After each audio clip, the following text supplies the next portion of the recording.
Want some candy? I have come here to chew bubblegum and kick ass. And I'm all out of bubblegum. Well, hello, Mr. Fancy Pants. I hear you looking for candy, man, bitch. Give me some sugar, baby. Like scary movies. Uh-huh. Want some candy? Whatever, man. You run with it. Okay. Let me know when everyone's ready, and I'll start getting to the intro. I'm ready. What's up, you sexy, sassy little sinners?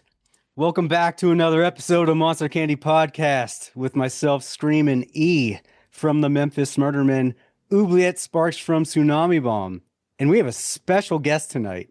Buuuut, you want to bring her on in? Oh, you didn't even cue me up for this. But yeah. So we have Lisa Belcher with us, who is about to come out with a new movie called House of Abraham. Mm-hmm.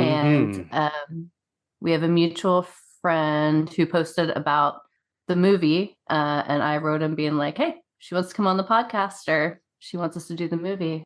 Let's hook up. And so we did. And you're here. Did. Welcome, Yeah. Lisa. Thanks for having me. I'm so excited.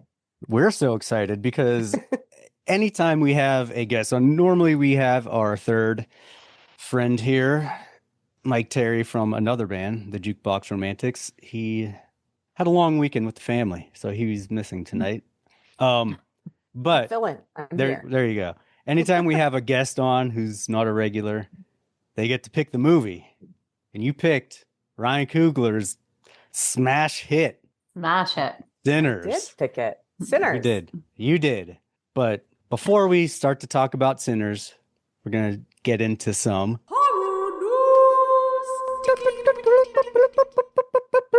horror news. Brought to you by Time Bomb Toys, located at 300 Camp Horn Road in Pittsburgh, Pennsylvania. Check them out in person or online at timebombtoys.com.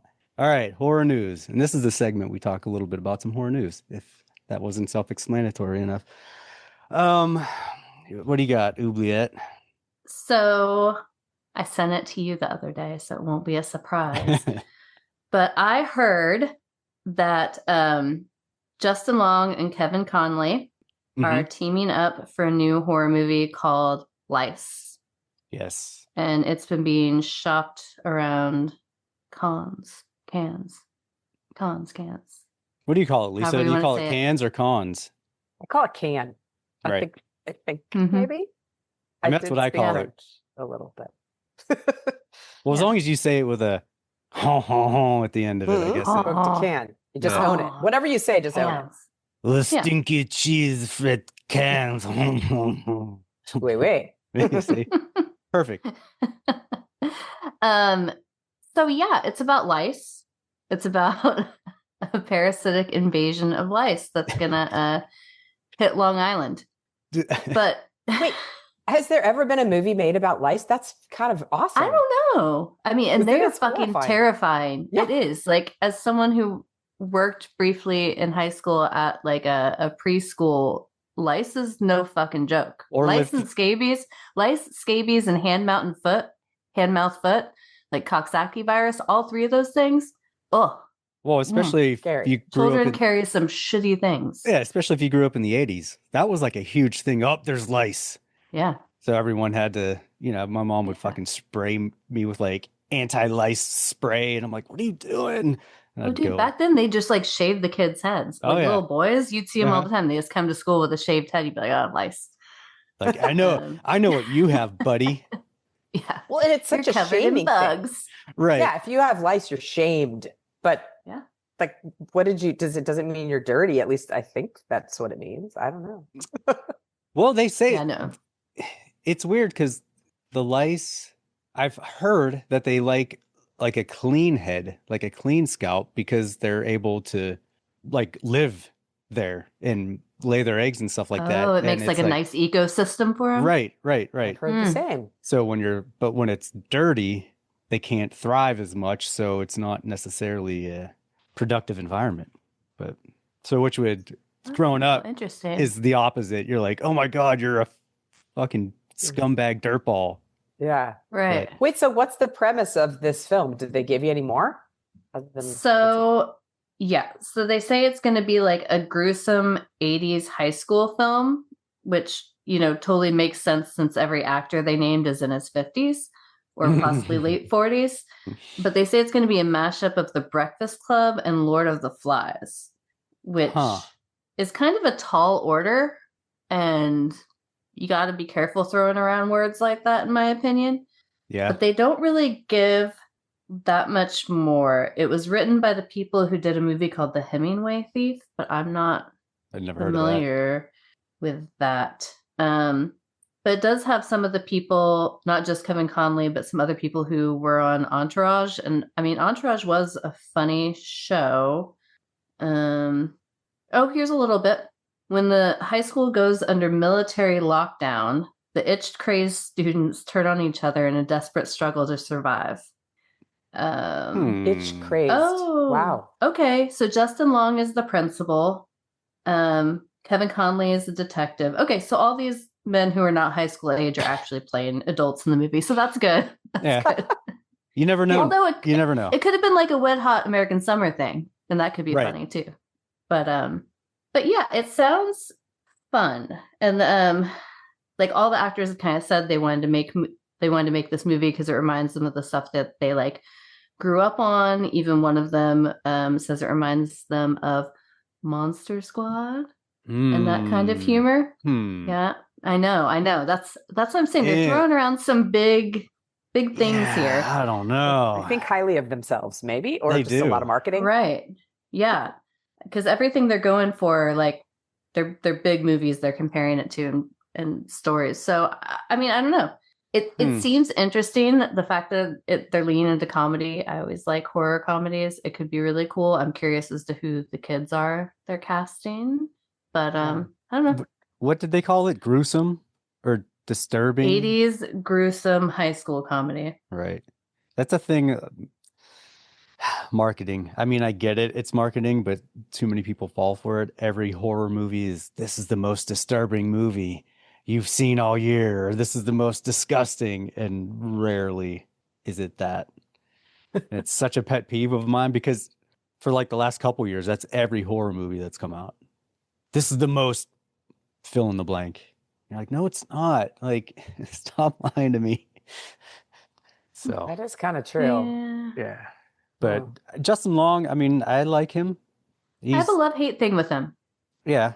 He does some okay stuff, but something about like him makes me not like him.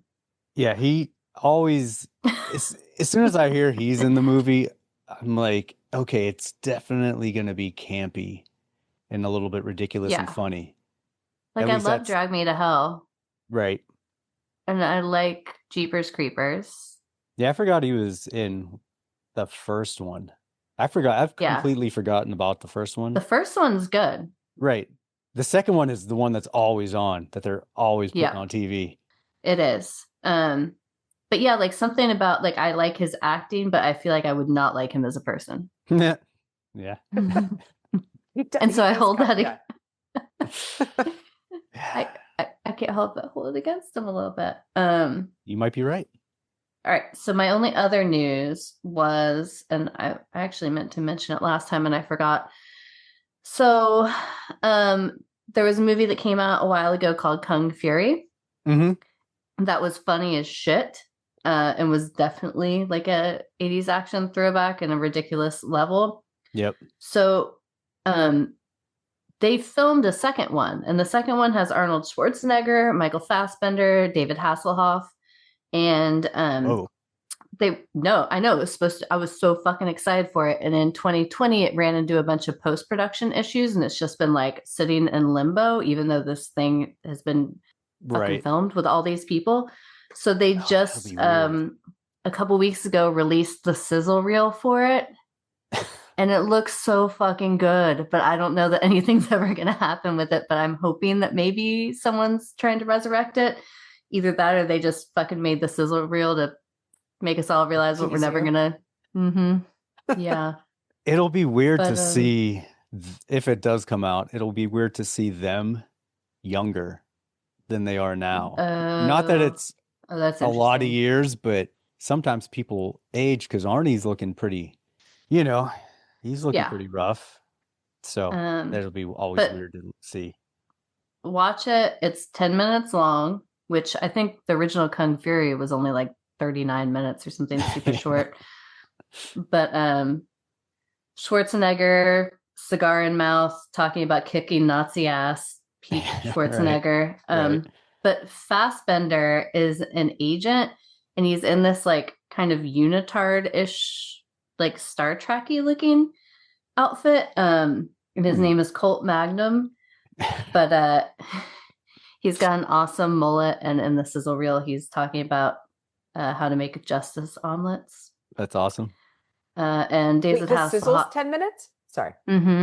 Yeah, which is crazy. And then David Hasselhoff is in like a red leather jumpsuit with puppies. The Hoff. That guy's had an interesting career the last decade and a half. Well, and if you watch the first Kung Fury, the whole credit scene is his music video for the theme song for Kung Fury, right. Which was like peak Hasselhoff German, he's like walking on an airplane, flying through the sky, unicorns, his normal shit. So bare chested. I don't know. I hope something comes out of it. I mean, that'd be fun. But Kung Fury was funny. It was so fun. Yeah, I agree. I think I liked it so much because I had no idea what it was going in, and just like saw it on streaming and was like, fuck this, I'll put it on. And I was like, what did I just put on? Yeah. If you're not ready for it or know anything about it, it's definitely one of those like, what am I watching? But in a good way. I'll have to add it to my list, or I should ask, should I add it to my list? I think so. Yes. Okay. Yeah. It's super fun. Like if you're in just like a mood where you want to watch something short and silly, it's totally up there. By the way, I just watched that Shudder film, the one with the purple puppet thing. Which the demon thing? We were texting about it. What the fuck is it called? Like Johnny something? Oh, right. Yeah. What the fuck is the name of it? It's escaping me now. Fuck, we were just talking about it. Lisa, what's the name of it? Come on. Yeah. I'm like, I don't. You're the director. You got to know. You got to know everything. I'm not being helpful. The purple puppet. Yeah, I don't know. Gotta give me more. So it's like they look like garbage pail kids. They're like demons. Frank and Freaky. Frico. Frankie Frico. Right. Frankie Frico. Yeah. So the other night we were doing our normal thing where my husband and I were like, he was just like scrolling through all the streaming stuff and not picking anything and handed me the remote and was like, pick something. It's like we all do. Yeah. Too much. I was like, no, like I was being a bummer and like doing work emails on my phone. So I was like, oh, okay, I know what I'm going to fucking put on. So I went to Shudder and put on Frankie Frico. And we watched it, and it was just funny because like as the credits are rolling, he just looked at me and was like, where the fuck do you find shit like this? And he just like got up and went and got a beer out of the other room. And I was like, I don't know. You're like, Shudder. Wait, did he say that in the middle of the film, at the beginning, or had he finished it? Did you finish? Yeah, finished it. The credits rolled, and he just looked at me and was like, yeah, how did you even find this? I was like, I got my ways. Mike Terry texted me about it. That's how. Blame Gucci. It's all Terry's fault. Well, I knew it would be mindless. Yeah, right. It was. I have not watched enough of it to form any sort of opinion. It's something. It reminded me of the one with the guy from Bill and Ted and jazz music. Oh, Freaked. Yeah. I don't know. Yeah, Freaked. Or Destroy All Neighbors. Destroy All Neighbors. Right. That was it. So like a fun schlocky. It was like that. Yep. Seemed like it. All right. Kind of Dead or Alive-y at times. It's good. All right. Mindless. Anything else? Nope. All right. I don't have so much news as much as have either of you, the multiple people we have, seen the newest Fear Street or any of the Fear Streets? I have not. No. Okay. I have to. I feel like I should. I just directed a psychological thriller / horror. Right. But horror is sort of a. I feel like I'm a new horror watcher. I have to say. So I need to. There's so I need much to of it catch too. up. Yeah. So all the ones that you're mentioning, I'm taking notes on, and I'm totally loving my fun journey. But you need to watch The Dark and the Wicked. Yes. Okay. Yes. I will add it to my. Especially high level acting, yeah. psychological, but like the one movie that we 100% agree on. That's just like fantastic. Yeah. Okay. All right. This is great. Yeah. So Fear Street, I guess there were books. I never read the books, R.L. Stein books. They're, very, I don't want to say, they're definitely more adult than like Goosebump type material. It's more gory and it's a little more adult content, but just the same type of thing, kind of silly movies. None of them, at least in my opinion, none of them are that great. And all of them are pretty paint by numbers. And this latest one that has come out, like everyone's shitting on it. I just watched it the other night just to put it on. And none of them have reinvented the wheel. This one, the latest one, Fear Street Prom Queen, is like, it's definitely the worst out of the few of them.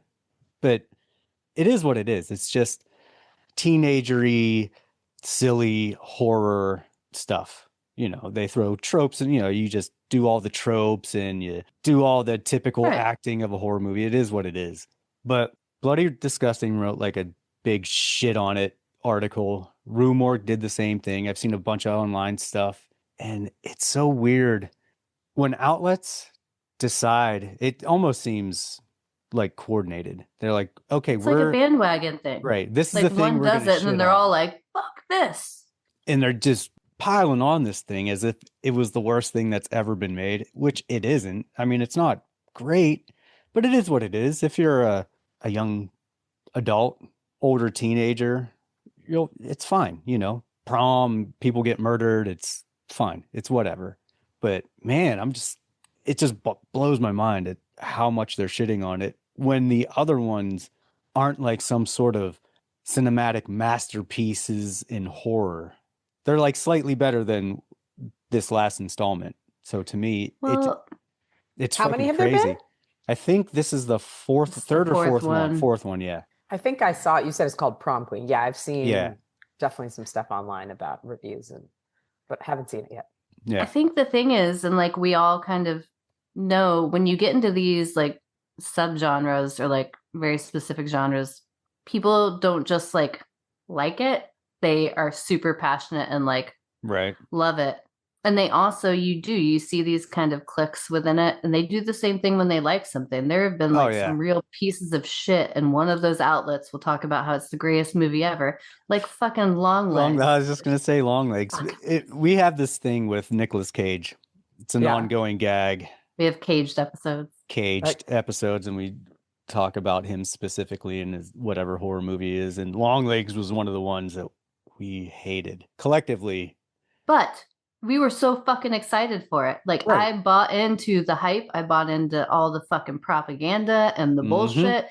And I was so excited. I still remember I was in New York City because my little sister came to visit me, and we were walking around before we went to go see Cabaret on Broadway. And Mike Terry called me, and he never calls me. We just talk on text. And I'm like, why is Mike calling me? And he's like, ooh, I need you to tell me something. And I'm like, okay. And he's like, it was the first movie he ever took his baby to, which was hilarious, at Alamo Drafthouse. Wait, he took his baby to Longlegs. Okay. Yeah. How old's the baby? Too young to be looking at the movie. Like, got it. Okay. Right. Sleeping in his arm. But he's like, my baby got a little cranky and I had to feed her. And like, I just walked out for like 5 minutes, but like, this is where I left and this is where I came back. What fucking happened in between? And I'm like, pretty much nothing. And he's like, Darn. what the fuck is wrong with this movie? And I'm like, I I don't know. And I was like, so did you like it? And he's like, I don't think so. And I'm like, okay, so I'm not fucking crazy. I'm not crazy here. I did see Longlegs, actually. I What- saw it in the theater at Alamo What'd you think about Drafthouse. it? So I had not a lot of expectation, and I think there's the details of the story and all of that, which I'm with you. It's not a great film, but there was something I physically experienced, that there's the one jump scare with the Polaroid that comes out, that I brought my knees up into my seat, and it like riveted. I don't know. And there's something about the effect it had on me. And I think as we go to the theater, it's whatever the day of the week is for you, or what you're thinking, or what's going on. So I enjoyed the ride. I did. Right. And especially loved digging into the marketing and all of that later. That was just it's fascinating. Insane. The PR for that was just brilliant. Absolutely Fucking works. brilliant. Because we bought it hook, line, and sinker. And it was another one of those, this is the most disturbing movie you'll see all year, this, that. And we're like, oh shit. And Nicolas Cage is in it. Like, it could be real fucking creepy. And he had been on an upswing. He had been, yeah. With us. He was in a movie that was produced by Ari Aster about the dream. Oh, Dream Scenario. Yeah, Dream Scenario. Yes. I loved that. I thought that was, I mean, what it was so disturbing. It was so gross. I actually really creepy. liked that movie, but it was, I could go without ever seeing that weird pseudo break-in scene again. The premature ejaculation break-in scene. Oh yeah, the rape fantasy one. I was like, this is peak Cage. But I have to say, I think I laughed so hard. I think you're going to know the scene, in the one scene that we moved on to the next scene, and I was still laughing when he was with the girl and then he farted. Oh yeah. That's what we're talking about. Yeah. That one. The fake rapey. Because I thought it was hilarious. It was hilarious. It was hilarious. It was hilarious. But it was could gross just go without not seeing it again. Yes. Okay. I don't know. That was amazing, and totally probably realistic for someone like that to react. But Longlegs, I thought there was some great acting in it, not by Cage. But it was just funny because they were the marketing. Yeah. Whoever did the PR for that should get every fucking job for the rest of. Yeah. They nailed it. I can't exactly piece together the story, but there was not a lot of why. Like, who cares? Right. It just didn't. I don't know. I like to have an end of a movie and go, okay, wow, yeah, I care, or I have an opinion or something. It was kind of a who cares a little bit. Yeah. Yeah. There was a lot. There's a lot going on in that movie that wasn't necessarily. The detective did a great job. I thought she was a good actress.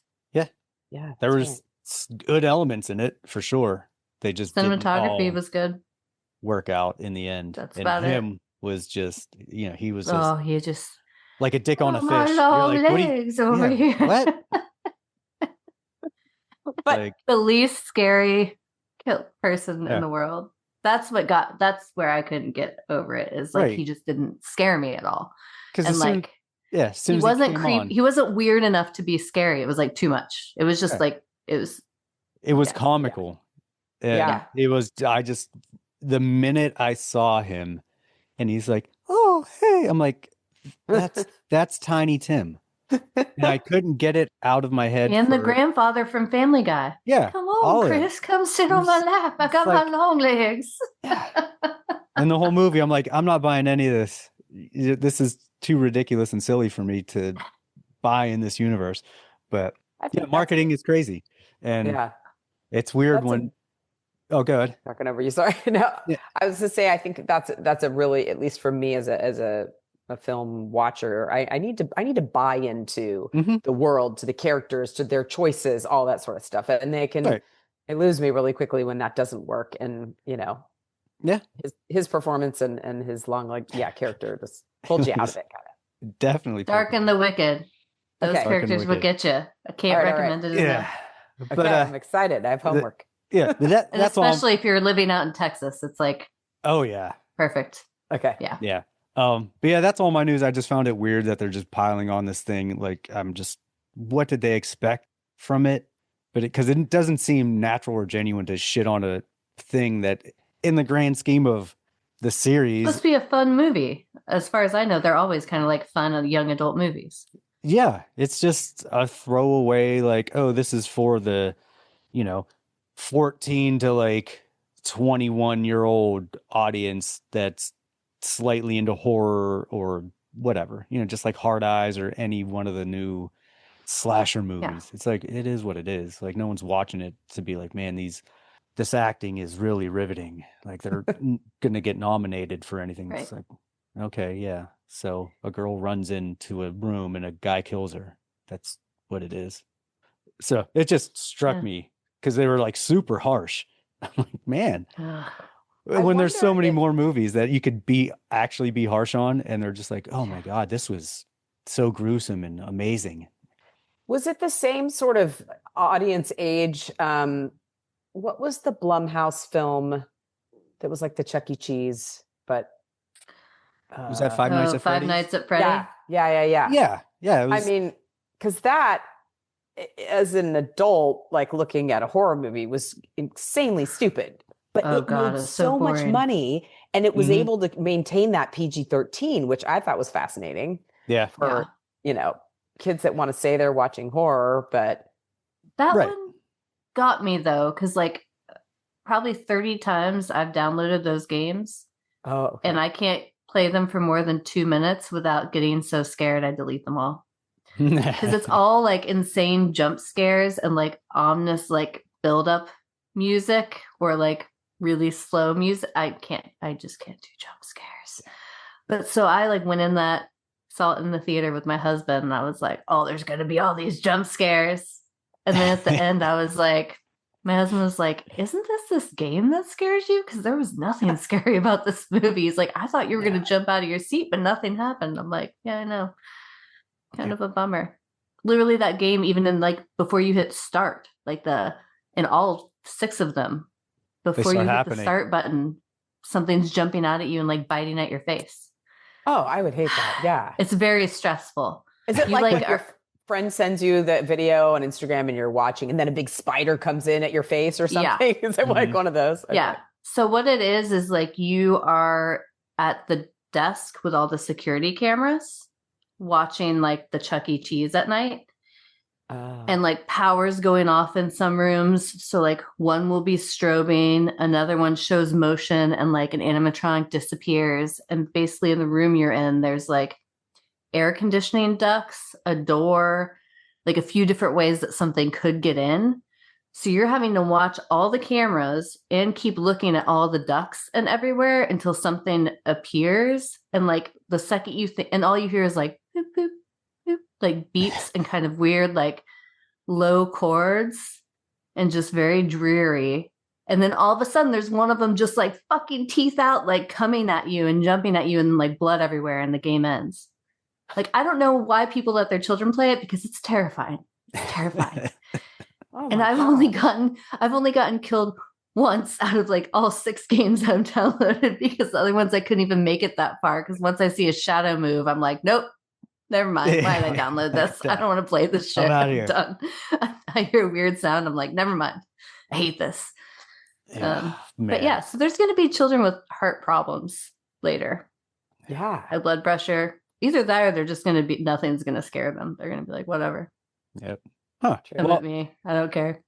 That's all I got. But since we got you, Lisa, tell us about House of Abraham. This is horror news. How'd it come to be?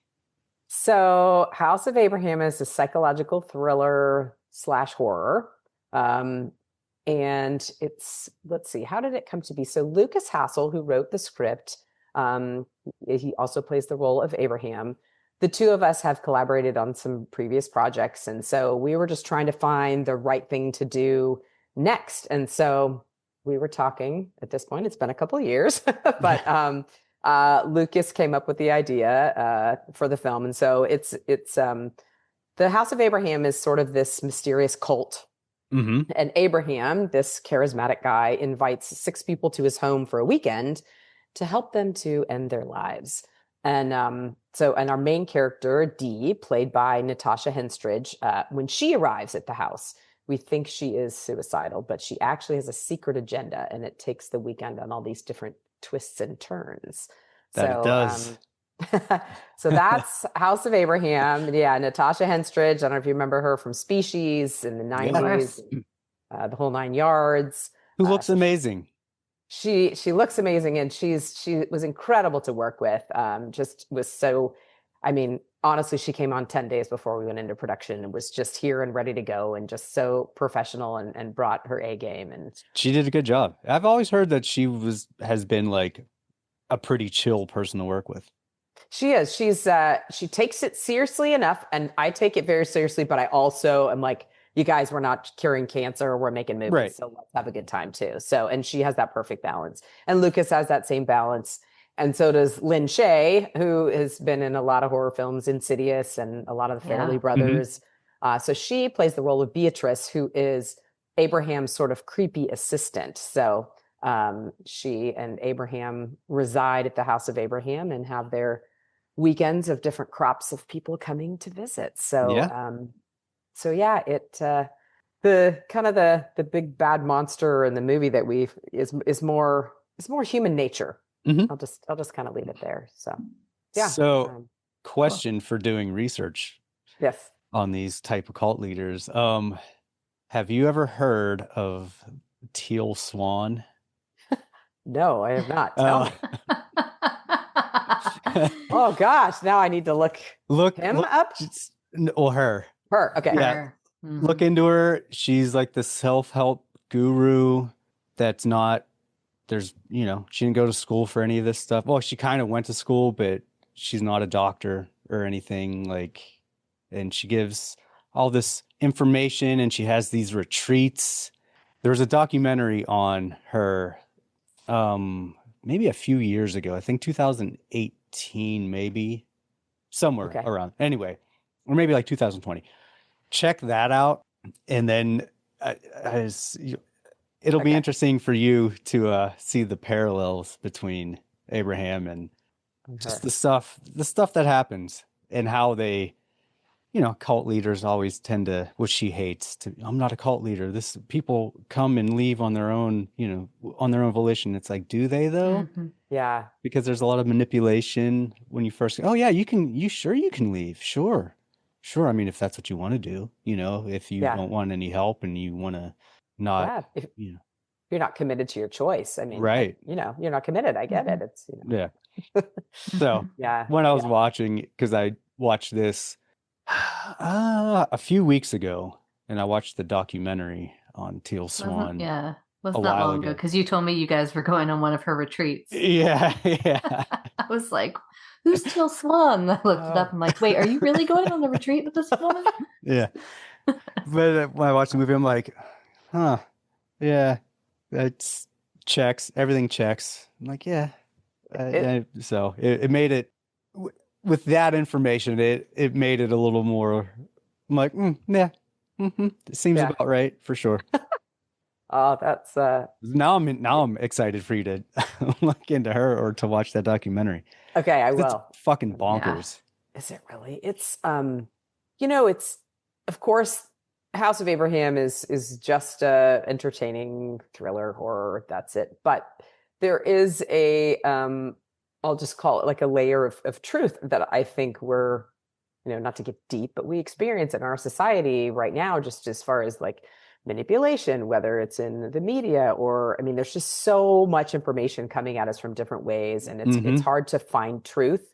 And whether it's someone, slick like Abraham delivering it to you, or what that is, but it is kind of an interesting human thing, and he really manipulates people at their lowest point. So it's a cautionary tale as well.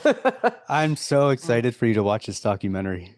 Okay, I am too. Okay, so I got my list. You see it in real time, because the whole premise was like they wanted to do this documentary. It was like her idea, because there's been some charges brought against her and her functions and how she runs her business. So she hires a private detective to like go through all of this stuff and to film, we're going to film everything, and like, you're going to be a part of this documentary because I want to clear my name. And you just see how like manipulative. And it all comes down to narcissism and people being like sociopaths, like, and insecurity, which is why they are who they are.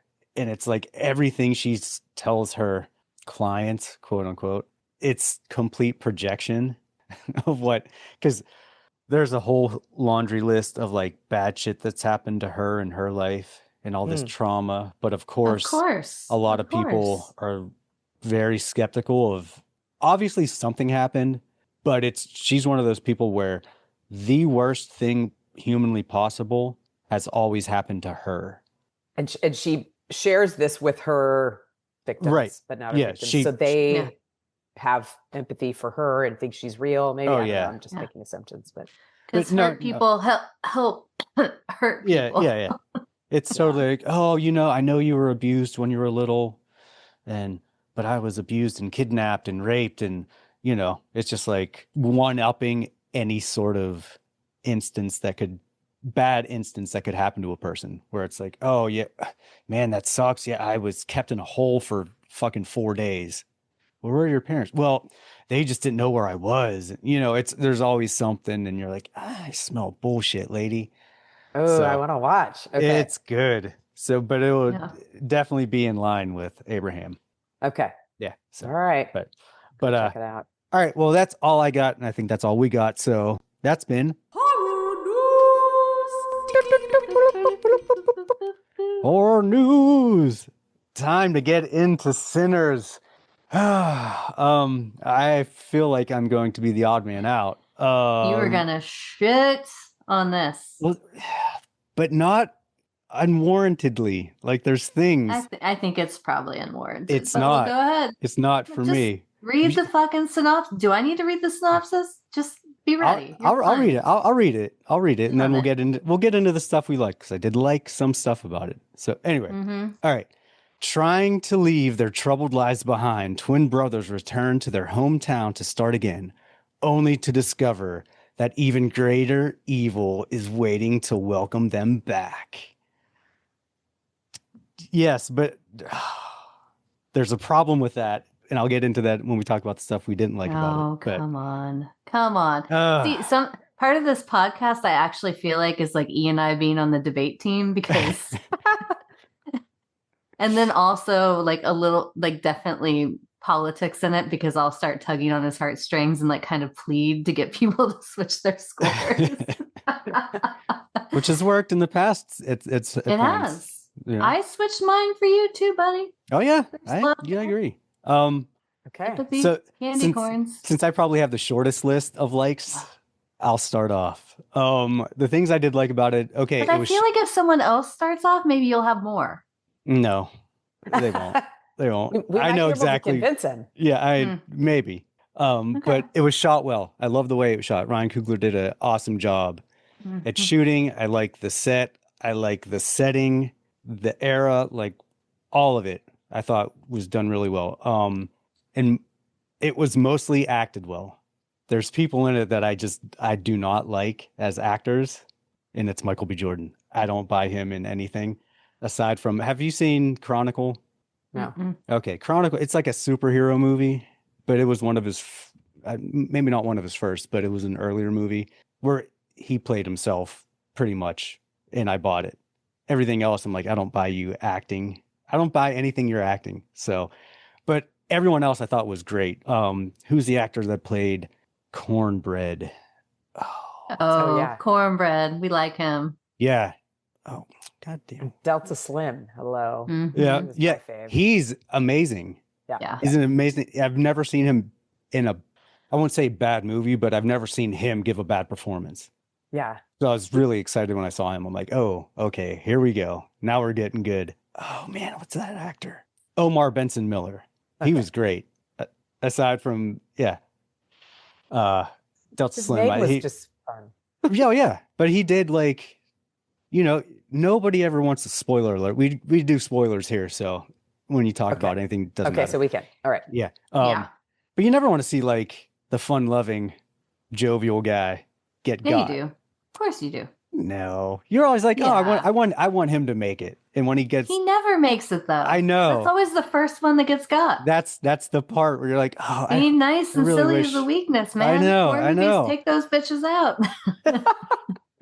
But you expect it, but you don't want to see it because any. So Lisa, you need to make a movie where that person does not get got, and it's the nice jovial one that makes it, because you will truly make a one of a kind movie. Nice, Yeah, really. jovial. Okay. Yeah, because they never they never do. Well, I Yeah, mean, that's true. LL Cool J made it. True. That's true. He was like the lighthearted, I'm positive person in Deep Blue And Sea. he had a parrot. And he had a parrot. So it does happen. But maybe the parrot, maybe the pet kind of swayed that. Yeah, maybe. I don't know. I'm a LL Cool J fan, so I wanted to So say. we're talking more nice or more silly, like the comedic relief person, like that? Or just the wholesome guy. Innocent, nice, or wholesome lady that's okay, yeah. you know, you're right. there because always, they usually shouldn't be there. right. You know. Yeah. They get dragged into it somehow. Yeah, they got You're dragged like, in. Damn it. Yeah. Like old cornbread. Yeah, that's pretty much this kind of leads into the stuff I didn't like that I had a real problem with. Killing me. There's numerous stories that could have been told in this movie, and I like and prefer them all separately, not necessarily in together as one story. But like if you took the 3 or 4 separate stories that could have been made into a movie of their own, I really liked those parts. I just didn't enjoy them together. But that's my likes. Lisa. Oh, okay. So we say our likes and then Yeah. Okay. So my first and foremost like was it was a great ride. I saw it in the theater twice actually, and I just was entertained the whole time. Nothing really pulled me out of it. Okay. I thought it was a beautiful film. I sort of nerded out on some of the cinematography, and there was I didn't notice it, but I realized that they did some changes in the aspect ratio during certain things, but I didn't see it in the IMAX theater. So I kind of want to see it again because there's moments, and I've just never thought about that as a tool to tell your audience, hey, this is important, or we're backing, or something's changing. Right. So, so I thought that's just an interesting thing, even though I didn't, notice that. I really want to see it in IMAX. Yeah, I know. Yeah, just the whole world that they created, where it took place, all the different characters.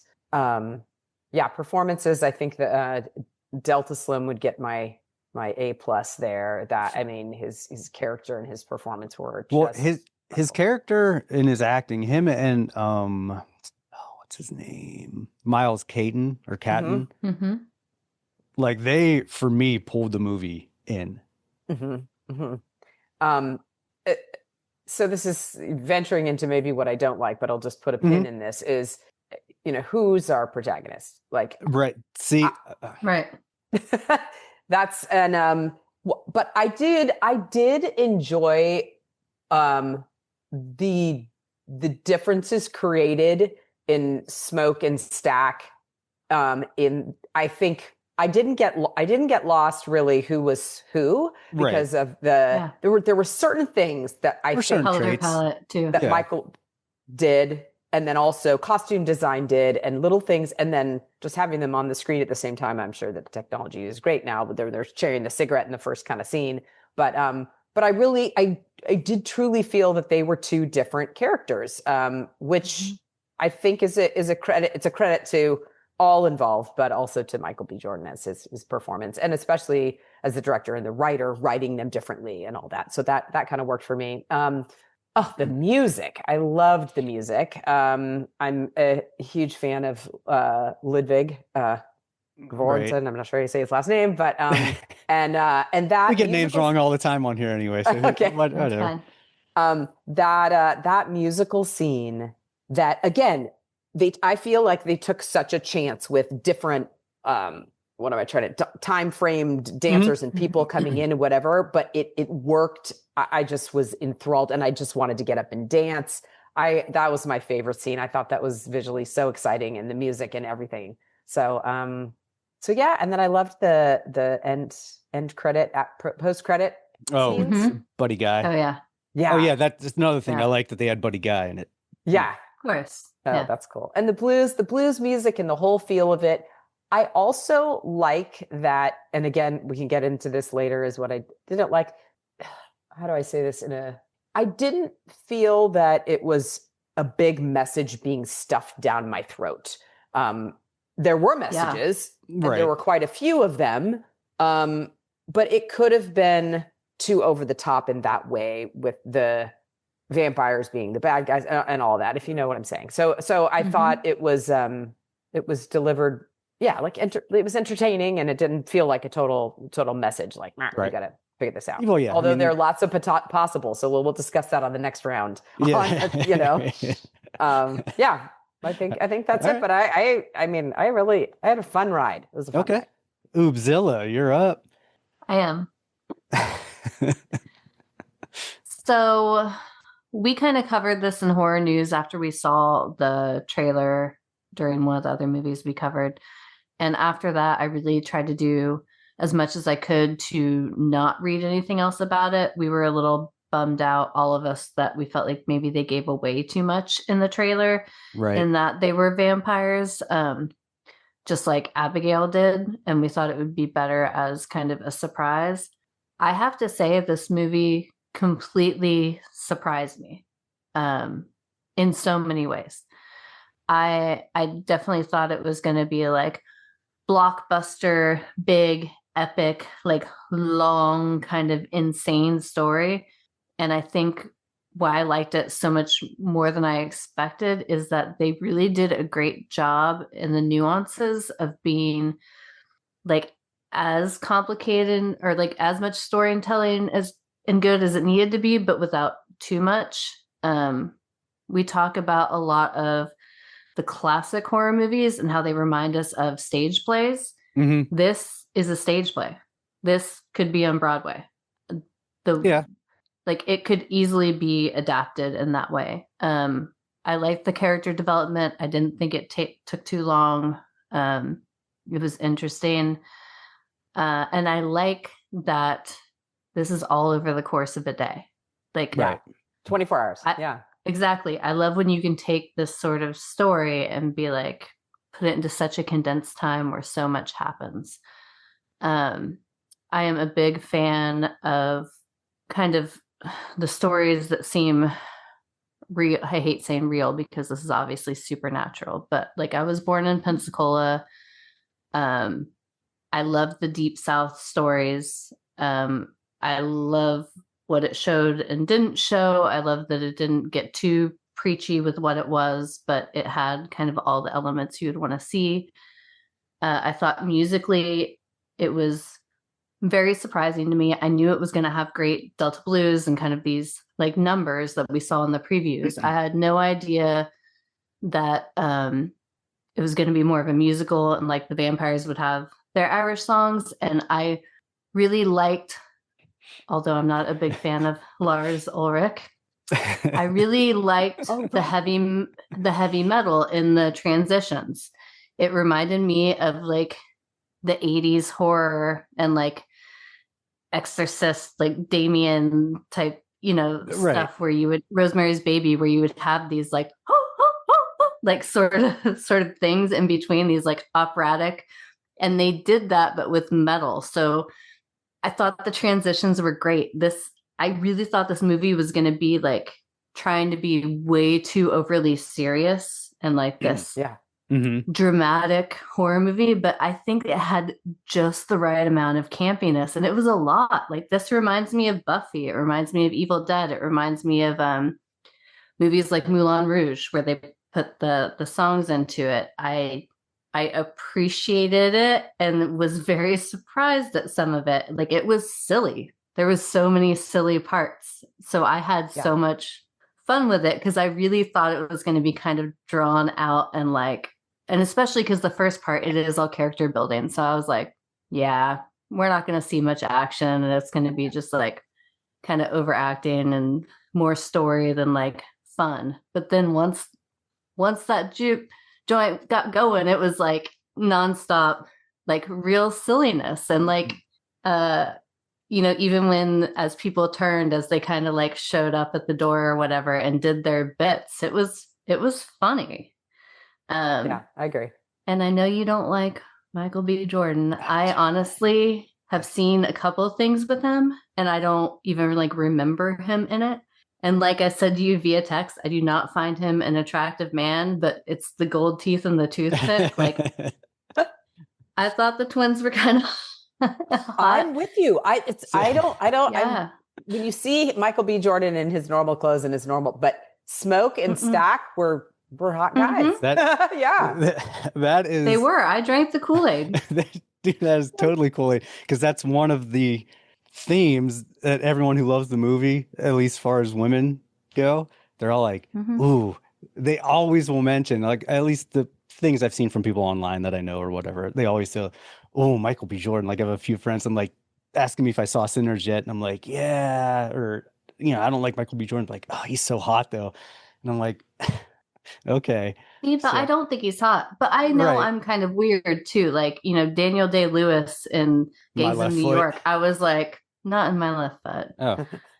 I mean, why maybe. not? Why not, Ubi? I actually love him. I love him all the time. But what do you have against people that are differently abled than some others, huh? It's fucked up. I just don't want someone twisting my nipples with their foot. Okay? Is that the answer you wanted? I mean, have you ever tried it? Maybe. Okay. Just checking. Okay. But I get you. But no, like the Butcher in Gangs of New York, that is like not supposed to be an attractive character at all. But I'm like, But it could also symbolize like the epitome of like complete and total dominant masculinity. Like, he's just this barbarian. And not, I mean, but to me, like, and guys like that, it's not that, like, it's that I see him and I'm like, oh, I could break that. Oh, I can fix him. That's why we love Buuuut. I don't know about fixing, but just like make I'll them get him feel to like do my garbage bidding for a little bit. Okay. Oh yeah. But no, that's the kind of podcast me in my this is, 20s. Lisa. Yeah. Okay. me in my 20s. Yeah, I'd be like, yeah, I can fix him. I'll be the one that makes him better. No, me now, who is happily married, I see that and I'm like, yeah, I could break all their will. But Smoke and Stack, I actually like the characters. Like, they had a good amount of empathy. It was cute. They came back. I liked the style. I liked that they did, the blue and the red. I liked that one had the flat cap that was more like the Irish mafia. One had the fedora that was more like the Italian mafia. And then that comes back later. They kind of robbed them both. I thought it was smart. Yep. There's like a lot of like visual cues that most people may not pick up on that differentiate and that tell more of the story. Obviously, the dancing, the songs, like it's all part of the story, all of it. And I like theater. So yeah, and I like silliness. You know me. I'm a horror for the silly. Once you get silly, I'm like, oh, I love it because life is too serious all the time. So. This is why you go to the movies. Like, I don't go to the movies and watch The Fault in Their Stars. Like, I want to be like happy and silly. So and if I do, a great escape. Right. Yeah. So yeah, the things I liked about it were the things that surprised me. I thought this was going to be another, big budget, not really a horror movie, kind of serious, dramatic movie. And it wasn't. It was silly. And the woman who's dating Stack is the one who dies first, right? Or dies, whatever. She gets bitten first, yeah. Yeah. But Haley Steinfeld, Mary is the character. Yes. Like, when they're together as vampires, like, that's when you realized how campy it was going to get when they were like, showing up like, come on. Like, it was a good mix of creepy and just like really funny. Okay. All right. And so you should have had fun with it, instead of being a fucking judgmental I wish I dick. could have. I wish I could have. Admittedly, like, Michael B. Jordan just ruins movies for me. He was great in Chronicle. And ever since then, it's because in Chronicle, to me, he played more of himself. So I believed his character. In this movie, and a lot of the other ones he's played, like the bravado he puts up and just some of the dialogue he has, like, I grew up in and around the Black community. most of my life, even to this day. Like, and you know when someone's trying to portray some bullshit. Yeah. And that's, whereas everyone else, it comes off supernatural because that's, you know, just in general, just any sort of dialogue, when it's more natural to how you speak regularly, Sure. you believe it. So, but for him, in almost every movie, he tries to play this like tough guy. Like ever since Creed, he started getting on all these steroids and like, I'm a movie boxer. Oh yeah, I could, you know, I train. I could probably beat up some like older boxers. I'm like, dude, that's not how this works. Like, I don't care how old Mike Tyson is. If you've just kind of trained for a movie role, like you're not gonna step into a ring and beat a guy who's still physically pretty capable, but has done this his entire life since he was 13. Like, So it sounds like you can't separate the art from the artist. no, I can't. I just don't believe it because I'm like, your delivery doesn't, I don't believe that. But anyway, my two biggest things were, okay, first of all, I'm a huge Delta Blues fan. I play some Delta Blues, like huge. I expected, you know, Ryan Coogler, I knew it was going to be a movie where he was going to really get into like the history of, you know, the Black community, especially in the South, and with all the music and stuff. I'm like, oh, cool. This is the perfect opportunity to present this old type of music that not a lot of people listen to anymore and expose a whole new generation of people to Delta blues from like the 20s and Miles the 30s. Canton's voice. But it doesn't matter. It doesn't matter his voice. He had the opportunity to expose people to Sister Rosetta Tharpe, wasn't in there.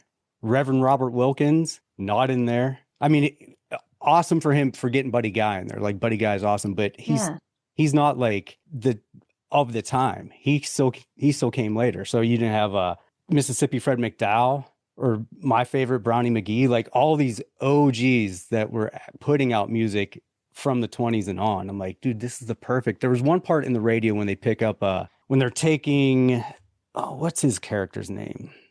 How about Sam? Delroy. Delta Slim's character, Delroy Lindo. Delta Slim. Love him. Yeah. They're taking him and they're driving past like the guys on the chain gang, right? Yeah. And or him and Kenton are like say they're playing a song and everything. There's a song on the radio and you can tell it's an old song. And I'm like, finally, here we go. Cause it's a lot of modern music or a lot of modern people like playing what they think Delta blues is, which, man, if you're going to really do it, my favorite part was when he started playing the guitar in the song, the guitar in the car. Mm-hmm.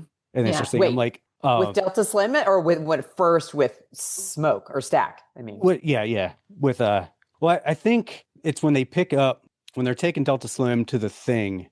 And he starts singing sing together. Yeah. Sammy starts playing. Yeah, no, that's a great scene. Which is so like, good. There's a feeling and a soul you get to where when you're playing the blues it's different once you start amplifying stuff and playing with a lot of electric and accompaniment. The best is I have a guitar, I have a slide, and that's it. You know, I'm just sitting on a milk crate and playing the blues. I'm like, that's authentic to me. And I was like, oh, okay, cool. They have this like old ass song, or at least what they made to sound like an old song. Cause I went back into the, and looked at the soundtrack and I couldn't find, cause I was expecting, you were going to have like Robert Johnson they wrote songs. Right. Or some old OG, like originator that never really got their shine. I'm like, dude, this is the perfect opportunity to do this. And it bummed me out a lot because I was expecting to hear that stuff. I'm like, this is the perfect movie to present all this stuff. You can add in your newer stuff too. That's fine. But you know what? There are a lot of people who watch this movie that now are going to look into the Delta Blues. And I think that if they would have loaded it with so much older stuff, it may not have gotten that much interest. But I mean, like on the stage, they're stomping their feet. They did a good job at showing how those originals did it and the type of feeling that came into it. When you watch those videos of the juke joint, I mean, it is very... I know, but it's still way different. You're like, okay, this is a highly produced thing. And I'm like, dude, you could have snuck a few songs in there to give the families of their people some money, or be like, oh yeah, this is the guy who never really got his due, playing blues for 50 years and died in the 70s. Well, I think, and I know you're in the middle of telling go ahead. but to kind of bring it back to like, what is this story really about? Who, as I said earlier, who's our protagonist?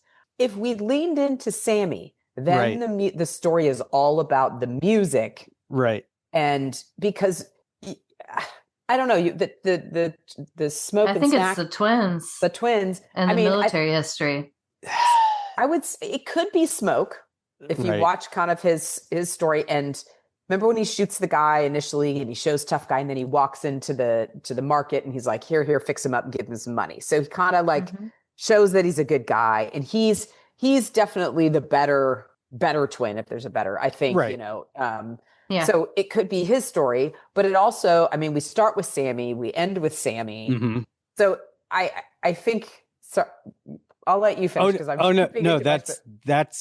that was my other big issue that fucked me up in the whole movie, because I'm like, all right, there's for sure two different stories being played at the same time. Sammy's, he's son of a preacher. I'm going to be a blues player no matter what it takes. Okay, cool. Then you have the brothers. We come back home from hoodwinking the mob and we're going to open a juke joint and, you know, come back and reunite with our true loves, and we're going to fight the Klan at the end. Like, that's okay. There's two, which both movies, you can kind of meld both movies in a way, but the overall theme of the movie is Sammy, because he's the constant throughout the whole thing. It's all about him in the end.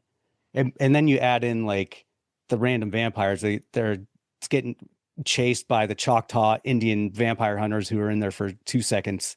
And then you're like, okay, so there's this Irish vampire now, but he's after Sammy because his music is so amazing. Why? And then they have their musical numbers. But all that aside, like, there's separate stories in there that I like that just didn't work for me together because it was like too much. For me, it was like too much of a... Yeah, I feel like it was pared down. What's that? I feel like it was pared down, but I feel like you can't look into that. Like I said, it's not that serious. Like, I wouldn't look that deep into all of it. But there's just, it's the movie focuses on the brothers. That's their thing. Mm-hmm. But and is that because he's the big star? That's how it made me feel. Right. Like, oh, it's Michael B. Jordan, because I didn't really know, aside from I keep forgetting his name, the actor that played Delroy Lindo. Well, and on the note of your music, you know, adding it in, while I think that sounds nice, I think Ryan's job is to keep it simple, stupid. What is your story about? If it was about Sammy and the music, then he should have pulled more of the twin stuff away and put more music in. Totally. Versus if it's the twin story, then focus more on their journey and have less of the music piece of it. While it was all entertaining, and at the end of the day, it was, you know, entertaining and did work. But I think those are the challenges. But sometimes I still liked the movie, so I don't know. Right? No, I mean, you know, when people have a lot of stuff that they want to do, you know, they tend to put it in stuff, whether it's songs or whatever. For me, like, I like a little bit more simple stuff. Even with music, it's like I like rhythm and blues. Like, it's my jam. Old doo-wop, old rock and roll, which is like 1-4-5. You're going to play the same song 1,000 times with different words, and they're going to be 1,000 different songs. But it's, you know, it's very linear. This, like, for me, I'm like, okay, the end was so long, like the setup was so long that I'm like, okay, this could have been crazy Irish vampire guy comes into town and he's after son of a preacher, and somehow he makes, and with it being in the South, you're expecting some sort of Robert Johnson, I made a deal with the devil at the crossroads type vibe. So I'm like, okay, that could have been a cool story in and of itself. And you could have sprinkled the brothers in, you know, as his cousins. But like, that just made too much, that took up too much time, where I'm like, oh, if that was just a movie about the brothers coming back and, you know, they have this cousin who is a blues player, but they don't want that life for him in the juke joint. So they're like, we don't want this life for you. Like, go make something of yourself. Like, you're not about this life. And then, you know, the Klan comes at the end and it's a whole double cross thing. And that ends up being the story of Michael B. Jordan sacrificing his life so his younger cousin, who's a great person, so he can go on and have his dream. Like, dude, I'm going to die for you right now so you can go live. And then that be it was just too much for me, because I'm like, okay, I know this is a horror movie, so I want a little bit more of that. And then with the vampires coming in, like I wanted more explanation. Like, okay, you're saying that he wants his music because he's there for him. He made such a point of being there for him. But then, Sammy's hardly the focus of it. I'm like, yeah. Okay, then why? Well, maybe, just maybe. I thought Sammy, I forget the actor's name. I thought he did a great job, but maybe he was cast more for the musical stuff. And maybe in the cutting room, they're like, crap, he sucks. They had to cut him all out. And so they're like, okay, we got to figure out a way to make it work. And it didn't work being his story. I mean, there's, movies, things get cut. And Oubliette sent me something about the Irish vampire coming over on a ship. Oh, no. So if you go to Spotify and you look at the Center's soundtrack, about the album gives the entire story of where the vampire came from. Oh. And it's basically like the voyage of the Demeter. Like, right. They came over, all these people, bodies were found or whatever. So they created lore behind it. But honestly, I know you wanted more and everything else, but like, I don't know. When I think about this movie, I think it's just about like all these people probably had like not necessarily real shitty lives, but not like lives in the best conditions, right? Right. And it's about one night where they had this fucking amazing night. Totally. And then it just got annihilated. Yeah. Which all of it makes sense, but to me it's which I like. Too many separate things that could have been, because I think they all could have been better movies. The good times were so beautiful, and then like the annihilation was so funny and campy. And I think if they wouldn't have been campy and made it serious, it would just be like real depressing. Well, it didn't even have to be serious. Just pick a direction. For me, was just too all over the place. And then the scene. I think that's why I liked it. It was the musical scene where it's going through like all of the eras of from African American, that was African music. That like to me, which is fine if you like. I'm not the biggest fan of like stylized stuff like that set in period pieces. I know what he was doing and I appreciated it, but it was a little much for me at that part. Like the actual scene, fine. The scene's fine, but just in this movie, like I said, there's just too many things that I'm like, it would have been, and this is all opinion. This is all like what I would prefer in a movie, which is like more of a streamlined direction in some of the stories versus kind of all of the stories together. I agree with you totally. That's always my thing, is the story is the most important thing. And then after that, for me, it's the performances. And the story, if I have to say, did it work? Did it not work? On this one, it didn't work. But yet somehow I have to say, I honestly still enjoyed the ride. So it did. And it left me satisfied, and I loved the movie. But does the story work? No, it doesn't. It's not like, and if I look at Sammy and go through his kind of journey. So we first meet him and he's, bloody at the church, and what is his challenge? I think I would take a stab at he's struggling of the church versus his music, right? Like what's he going to choose? And so and then he goes and gets the chance the chance of a lifetime to play at this joint, which is his sort of, the change, at the kind of end of the second act there. And he goes and he plays and all that, but then his character kind of fizzles out. Like what big choice does he make? Right. I mean, okay, to kill the vampire, but I mean, it's going to eat you, so you have to kill it. That wasn't a big sacrifice, So what does he do? And then he acts like a martyr too, where he's like, I'm the reason this all happened, which I guess the vampire is like, I heard the music, but then I don't know. It just takes this whole turn, like that does make him seem so important, but he isn't, but he is, because the last scene, he's singing my little, like this little light of mine. Right. And well, it gets a little loose at the end. And then with the mid-credit scene where, it's Buddy Guy and he's become this, great, legendary blues player. And, by the way, the outfits in that scene are just great. Oh, totally. Right? The styling was so good. And she looked like Debbie the Manazar. Mazer, like, dude, it was crazy. When she walked in, I was like, what the fuck? Yeah, is it supposed to be 90s? It looked like the 80s to me. Yeah, like early 90s. Okay. And that part's great because it's, if you know anything about a blues player, it's like, especially the great ones, they're great because they're singing the blues and the blues have happened to them. There's been a lot of heartache and a lot of trouble and everything. And that's what makes a great blues musician. It's because it's all genuine.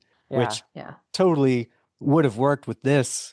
Well, I guess I was just going to say, if it was like some sort of, okay, I'm this aspiring blues musician who somehow made a deal with the devil that ended up getting my family fucking murdered. And because of this complete tragedy, I went on to be this amazing musician and legendary because I have to deal with that guilt that I did this. So it's, I'm so good because I'm guilty of bringing all this on to my family and my cousins.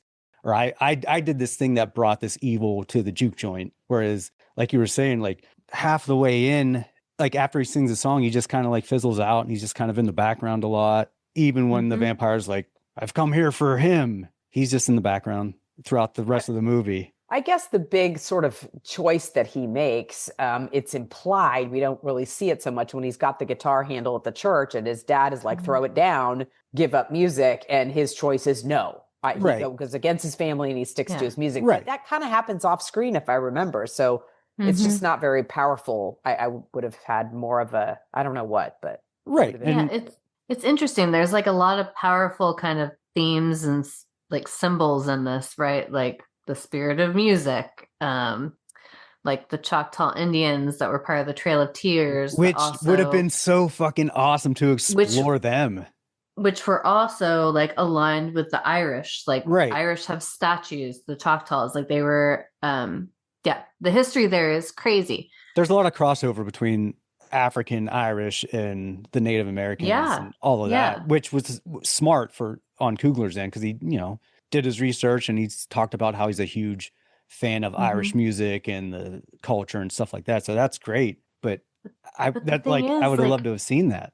I know, but here's the craziest thing is like he didn't make Last of the Mohicans or like Dances or like some like crazy epic dramatic film. He made this horror movie that honestly is kind of silly with plot holes, right? And like not a typical kind of structure for a story where there's like, there was the character development, and then after that, it's kind of like, who are we paying attention to? And like, wait, is it about the music? Is it about the music, or is it about the twins? Yeah, because you think it's like music driven, but then it's mostly twins, and like they're not fucking musical.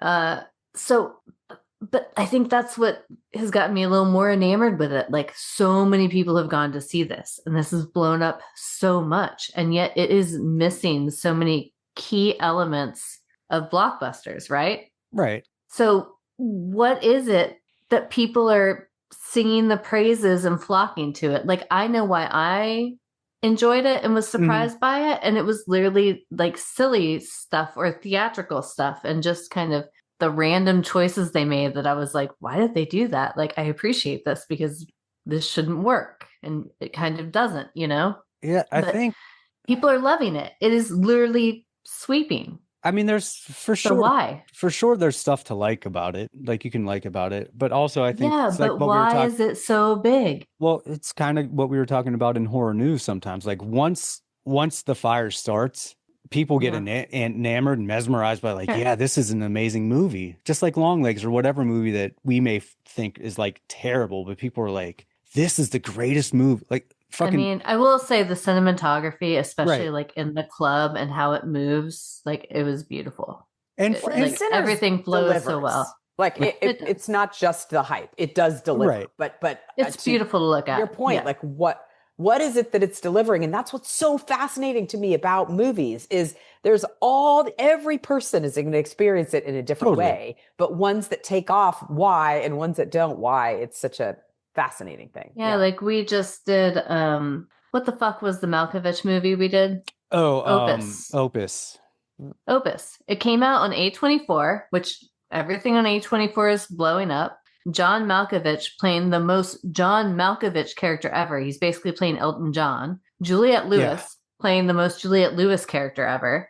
I mean, everything about this movie should have blown up, and somehow it fell so short, and it bombed more than it should. It was better than the numbers it did, but not as great as it could have been. So it's so interesting because although they're very different, like I don't think that the numbers Opus did compared to Sinners are comparable to the quality of those films. Right. If that makes sense. Yeah, and like I said, I think people just, and it depends on who you are too. I think there's a Sure.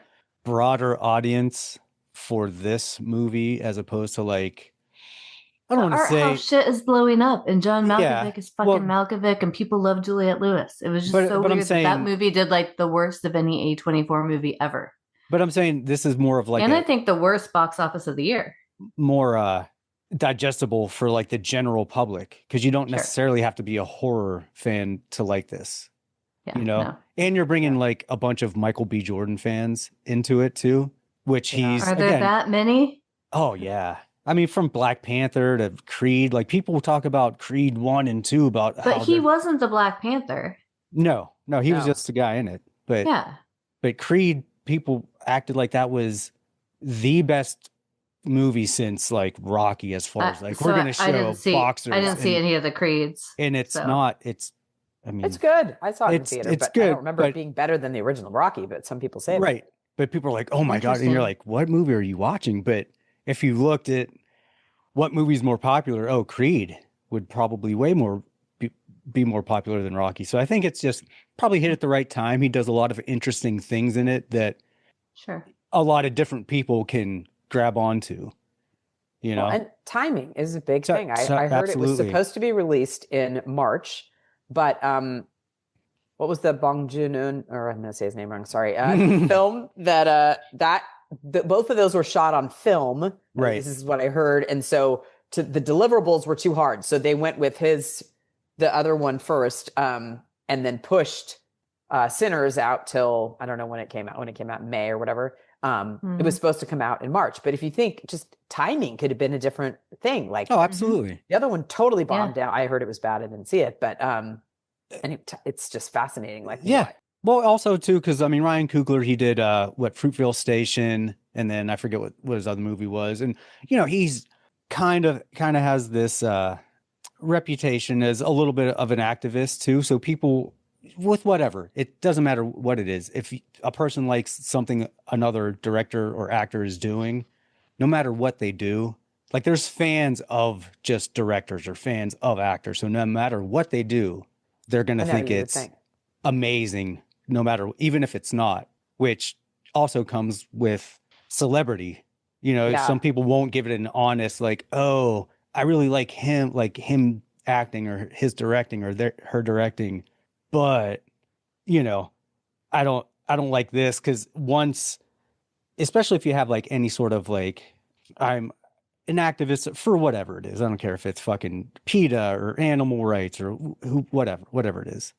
Yeah, they people don't have want their it. reasons. Yeah. If they feel like, oh my God, if I don't support this thing, then I'm not supporting the person and their beliefs or whatever. So I think a lot of movies in general suffer from that, where they're like, oh, I don't want to support this movie because fucking Harvey Weinstein was a producer on it, or, you know, like whatever extreme it is, even though it's a fucking great movie, like Roman Polanski. Yeah. Rosemary, I mean, you know, it's like, Yeah, that fucking guy. right. I mean, there's Parasite was Right. I mean, I was a way bigger fan of Parasite yeah. than I ever was of anything Ryan Coogler ever did. right, But right, I right. didn't see that other movie, but I saw Sinners, and now I'm a fan of. Yeah. So I think Yeah. it's just a perfect storm of a lot of things. There's Yeah. things in it that Sure. are done really well, that are great, things that people can latch on to. So I like that part. And I will say they captured the spirit of like the Southern community. Yeah. Like the whole scene where everyone's showing up and like getting stuff moving and banding together, like there is something authentic about that whole process. Yeah, a lot of likable characters. I love For the shop sure. owners and their daughter, you know, that But- and they're coming together. Oh, totally. what And I I'm probably more sensitive of it too because I'm in New York now, which is like completely different. right. So like when I see that, it's like nostalgic of Yeah. living in Florida or Texas and like what that what I sort thought of- was real shitty though is, man, 2 out of the 3 main actresses were adulteresses. Like, what's going on, Ryan Coogler? What do you have to say about women? They're all cheating on their husbands. What's up with that? women are whores. I mean, especially if you're attractive. Right, of course. It's Because- interesting that Perline character, like he just leaned right into her cheating, and it was not even said. Like, right, which was so weird. Like, it was what does that mean? Yeah. kept And bringing it. there was no point to it. Right. 'Cause you never meet the husband. There's never any repercussions. Yeah, like why Like, does she there have to be is- married? I guess other than vampires coming for him. Like the marriage part didn't make sense. Like it would have been easier if she later was like, I'm not like I just said that because I didn't want you to hit on me or whatever. Right, Some right. women are like, oh yeah, I'm married, and they're really not. Like it could have been like while they were banging, she could have been like, oh, I'm not really married. Right. And then it would have been fine. But Yeah, I mean, instead they kept that like, who's her husband? Where is he? Like what happened? Why did we need to know that? There's no reason. Yeah. I mean, I was being, Except for maybe that his soul was, like maybe they did that as like, I don't know. who knows? I mean, I He was being deserved what he got. I don't know. facetious, but yeah, it was a weird like, oh man, you're really driving this home that these But two the women are other fucking one- married. They basically But wait, said Mary Smoke wasn't Stack married. like gave her a husband. Yeah, Yeah. she was married to the white man because they kept on bringing that up as like, Oh. you go back to yeah. your white life or whatever, and she was like, I don't want to be white, I want to be with you, which I thought was like a Well, weird line. I'm and like, he "Wait, even what?" said like, I gave you that life and I like made sure you Right. got that husband, like meaning like he somehow set that whole thing up so he could leave. Right. Which But- I mean, I get it's like, I'm a criminal is basically what he's saying. I don't want this for you. I'm going to leave so you can live a good Yeah. life, But again, it's like, there's certain things and decisions made that were really kind of driven in that just didn't go anywhere.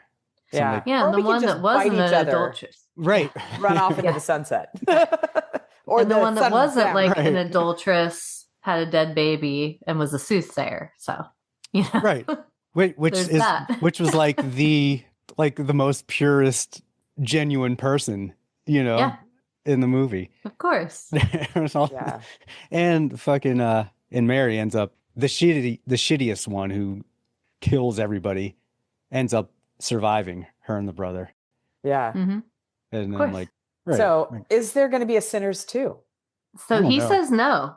Oh, really? He said that he wrote it as what he said as a full meal. definitely which is a was weird- and some. You do that. I hope there isn't. But how awesome that this movie is doing so well and it is original and it's not based on some Marvel IP or something. I'm just stoked about Totally. that. That's great. Same. Yeah. I mean, think spin-offs would be fun Yeah. in the same world, but Wait, not did a Delta sequel. Slim die? Yeah, he did. yeah. Shoot. Everyone died except He for could- Sammy and He did, but they could do backstories and they could do That's stories true. of like the origin of the Irish vampires. Like there are things they could do in the universe, and I would prefer that than like a sequel or a direct Right. prequel. Oh, dude, Warner Brothers is sending him texts right now. All right, what are Oh, we for doing? Hurry up, sure. write the script. Totally.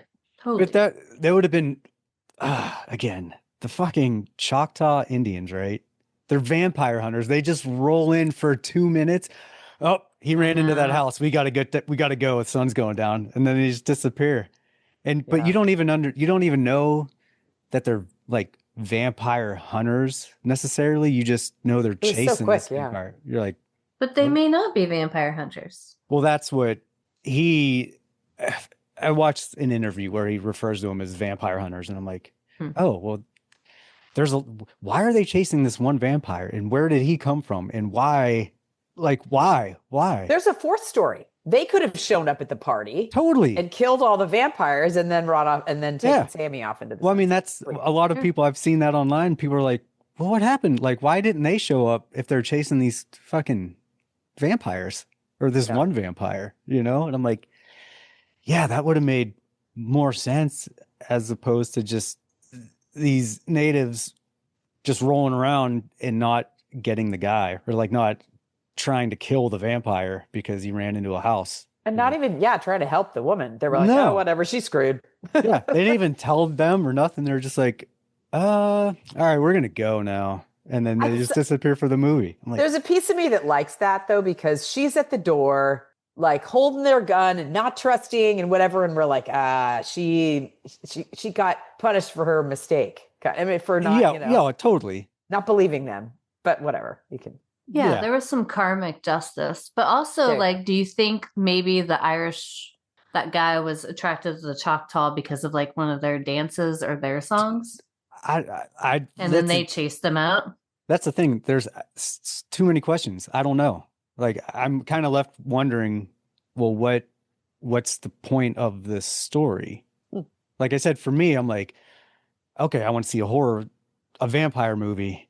And the vampires are really only in it for like the last 20 minutes, 30 minutes.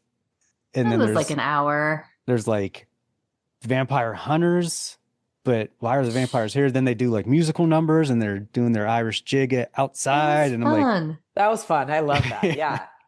That part I was like, fuck yeah. I'm just thinking like, why?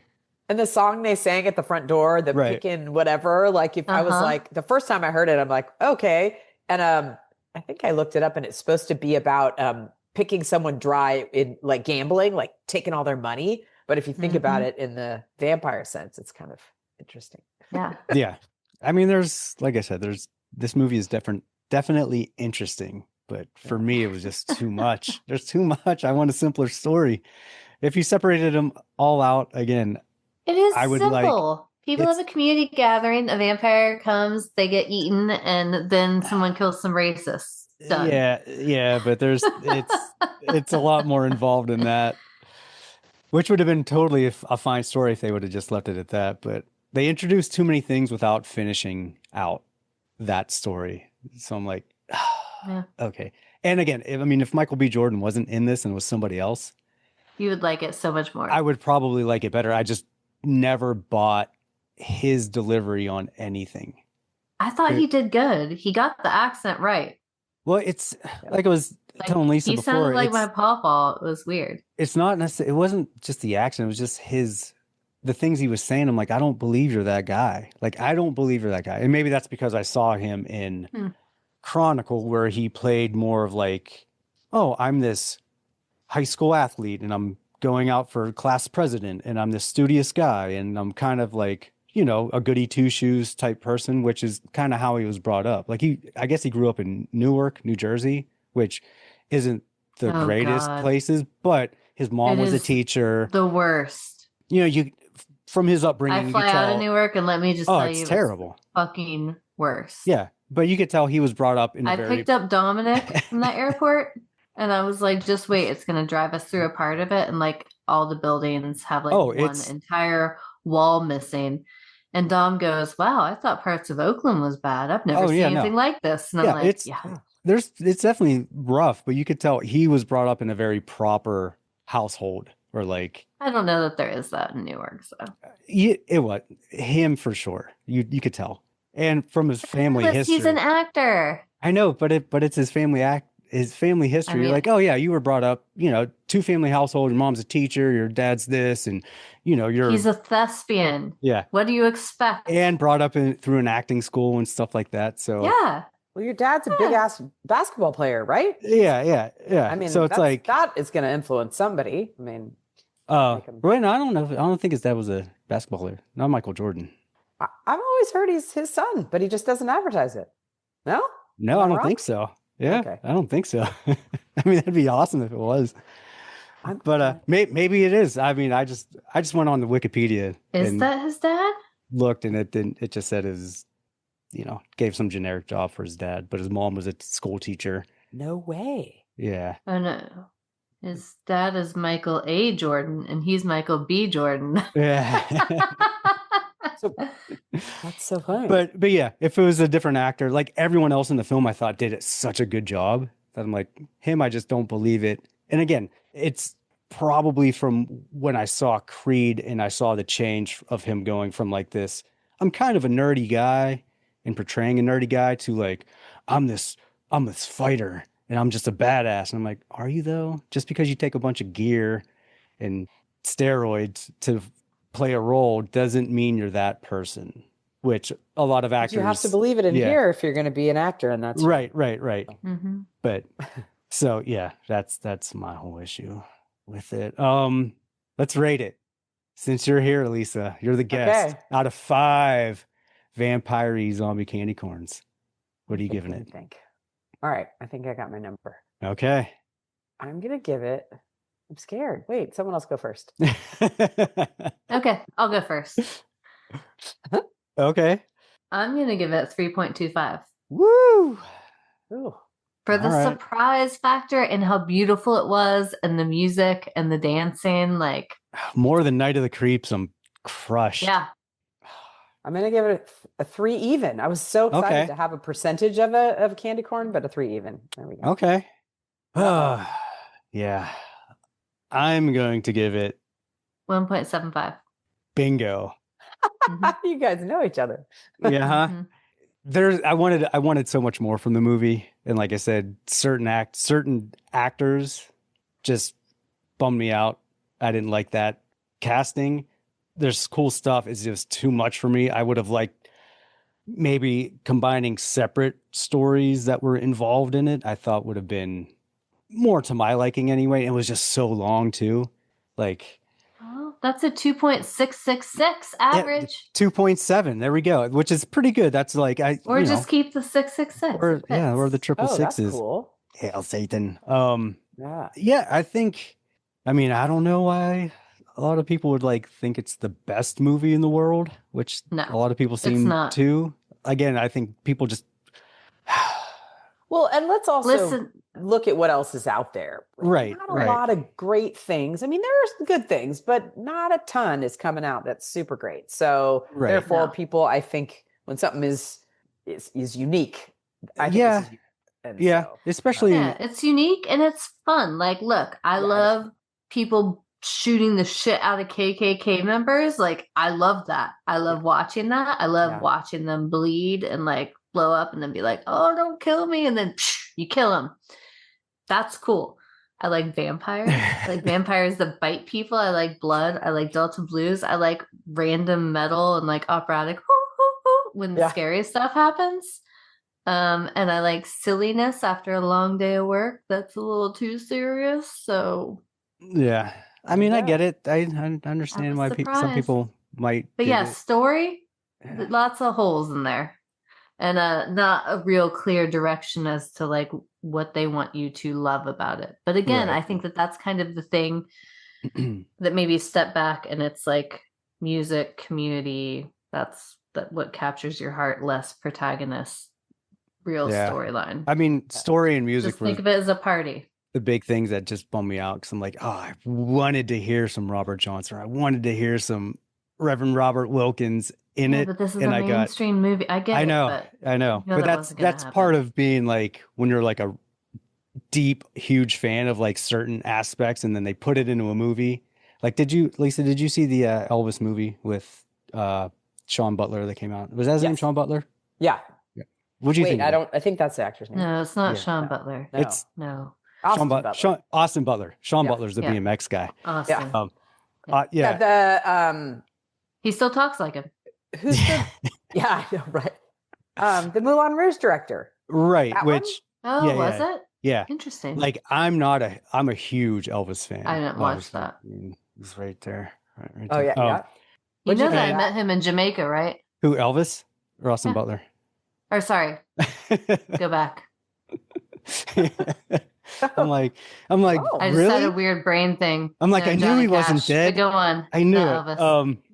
Go on. So like, I'm a huge fan, and I've seen all the documentaries, and I mean, I've been going to Graceland. I used to go like every year for 2 decades. Once Oh, you're wow. down to Memphis, like He seems like him too in his band. I do a little bit. So All I'm right, like, so what did you think? I'm dying to hear. I didn't watch a lot of it. I've seen scenes and it's too stylized for me. Like I knew that director and I'm like, I don't like the modern twist or like modern music or modern type stuff in something, especially something that I'm like super deep into. I'm like, I would just rather see a documentary. Yeah. And Austin Butler to me, like he didn't look enough like Elvis to pull me into it. You know who looks like Elvis is the Jacob Elordi. Oh yeah. He looks even better than Elvis. Right, Oh, yeah. right. Yeah. But like stuff like that, I'm like, okay, you don't necessarily have to portray him or look like him to portray this person. But Austin Butler he has like some traits in his face that kind of resemble that. So it's like a little bit, but not a lot, so it just makes it weird looking at him. And then towards the end, when he was like in the fat suit, I'm like, that's a fat suit. Like, Yeah. what are we doing here? You know, like I don't want to see that. Maybe he didn't want to go full Christian Bale and just like gain and lose 100 pounds. Exactly. Do it. Come on. What's wrong with you? Yeah. No, I'm a big Baz Luhrmann fan. So I liked that for the journey of it and the pacing. Right. And the crazy stylized. That was so fun. But I hated the story. There was no story. Who cares? Like there was nothing. I don't know. That was right. No. And I knew that would be like, I wouldn't like the story and I wouldn't like the over stylized, like super grandiose production of it. I'm like, I'd rather see fucking who played him? Kurt Russell played Elvis. I'd rather see that when he was young. Like a simple kind of, or that I love him so much. Kurt Russell and Goldie Hawn are like, right? Wait, did he play Elvis or protect them at all costs? No, he played Elvis when he Elvis. Okay. He did that 3,000 Miles of Graceland movie, but he also did like when he was like young Kurt Russell did an Elvis movie. And even that Irish kid, or that, I guess he's not a kid anymore, he's a guy. I forget what he was like. He's like a model, but he played Elvis in like a TV miniseries, which I thought he also did a good. I mean, this was 20 years ago. Oh, are you talking about the one where they're like dressing Priscilla, like him and his friends are dressing Priscilla all grossly? No, that's the Jacob Elordi one in is it? The movie Priscilla. Yeah. Oh, okay. Yeah, this was just like a directed by Sofia Coppola ABC miniseries about Elvis, but I thought he did a good job. But yeah, so like the over stylized things for me is like, especially if I'm a fan of something, I'm like, that's too much. Like I like like it takes the rawness away, especially when it's stuff like the Delta Blues. Like I need it to be raw. I need the recording to be shitty. I need it to be like it would sound like it was recorded on a broken radio. Yeah. Well, I think there's a lot more fans, quantity-wise, on this planet of Elvis versus Delta Blues, and I find it interesting. I don't know a lot about it, but that you have that detail of interest in it. It's a bummer that it didn't. The box for you. Yeah, I mean, it could have though. That's what I'm saying. It's like there's so many things. I'm like, oh, you started doing it, and then you stopped. Like it's like I was blue balled the entire time. I'm like, I liked it. Even when the woman was singing, she was doing the stomp. She was doing the stomp in the right way. She was doing the hands. I don't know. Yeah, I felt like it was. It was definitely showing the appreciation for it, which I could appreciate. But like I said, I wanted like the real thing. You have an opportunity here. Give those people the shine. I need you to meet me one time in New Orleans. There's New Orleans. It's rough and hot. No, it's the third Wednesday of every month. Bad part of town. It's like 4 stories tall. An old juke joint. It's been shut down, but one day a month they open up and it's just Delta Blues. And then the last couple hours are like just like 40s and 50s music where they do like the old school line dancing and stuff. I mean, it's filled with fucking smoke. You won't be able to talk the next day. You won't even be able to wake up the next day. You will smell like shit. You smell like shit, but the first 2 hours are all like 80 and 90-year-olds just playing the Delta Blues. And I mean, it's a wooden building and all you can hear is like because even the men wear like dress shoes and the women wear like the old school heels. All you can hear is the stomps and the whole building shakes and you think it's about to fall down. And the balconies are like partially broken. It's called the Third Wednesday Sock Hop and Delta Blues Night. I don't know, but it's cool. Sounds awesome. Like you have to know about it and know where it is. Right. And like the first time I went, they were like, you haven't been here before. Like it's that kind of place. And I was like, I know, but I know this person, that person. They let me in, and I try to usually make my trips to New Orleans around the third week of the year third week of the month because of it. That's like the one awesome thing about Beale Street in Memphis is you can go into like all the clubs. And there's always going to be a blues guy there. Sometimes they're young, but a lot of time they're older. And it's like, oh man, like you can feel it.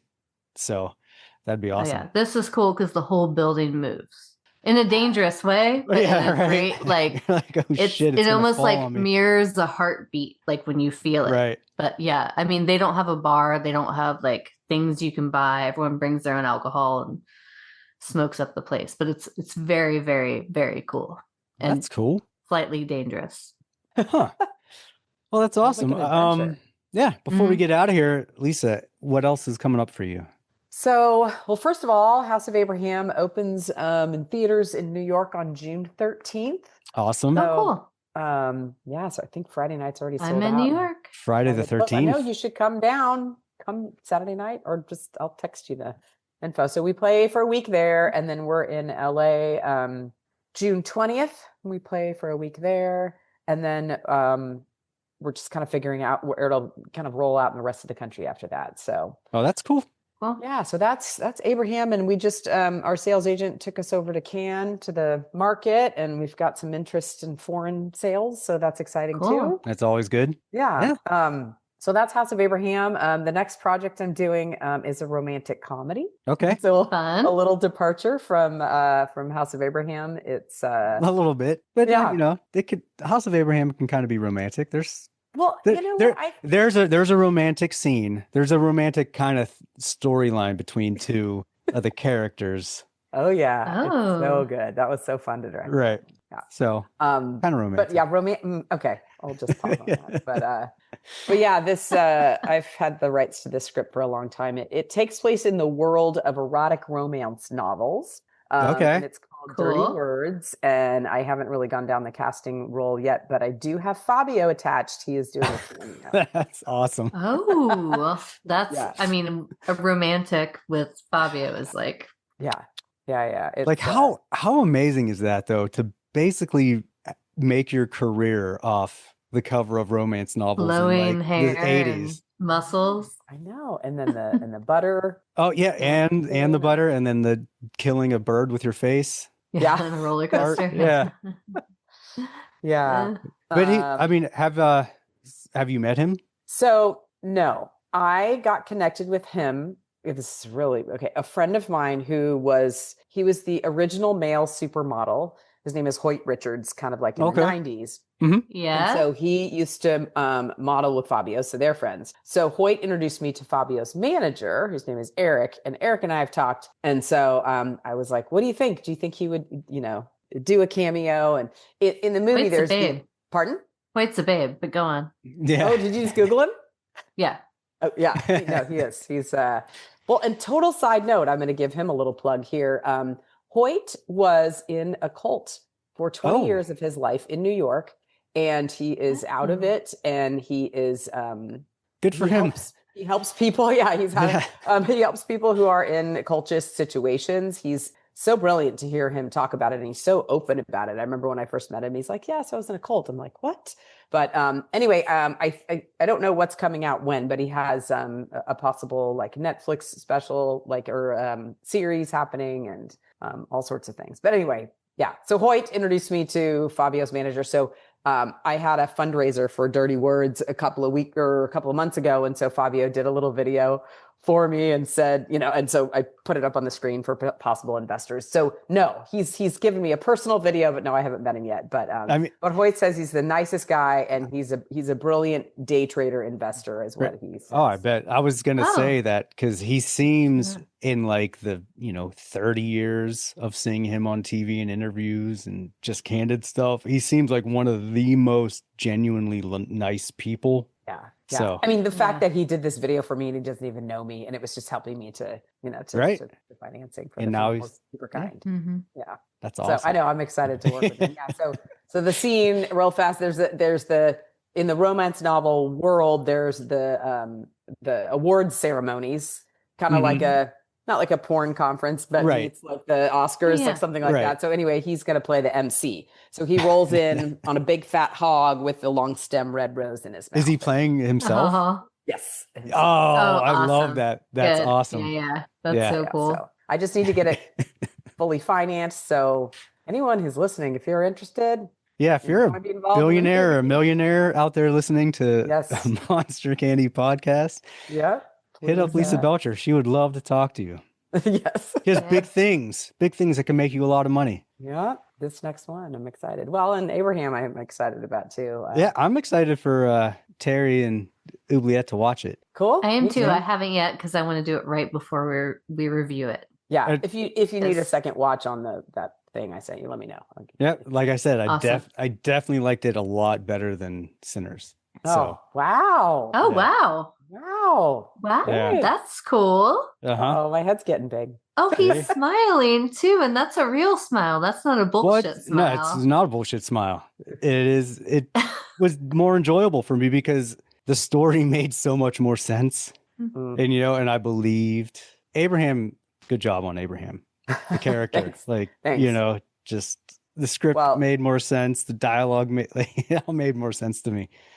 So. Yeah, I'm going to give another plug out to Lucas Hassel. So he wrote the script. I'm such a fan of his writing. We did a short together called Guest of Honor, which is a drama. See, I'm hitting all the different genres. No, you should.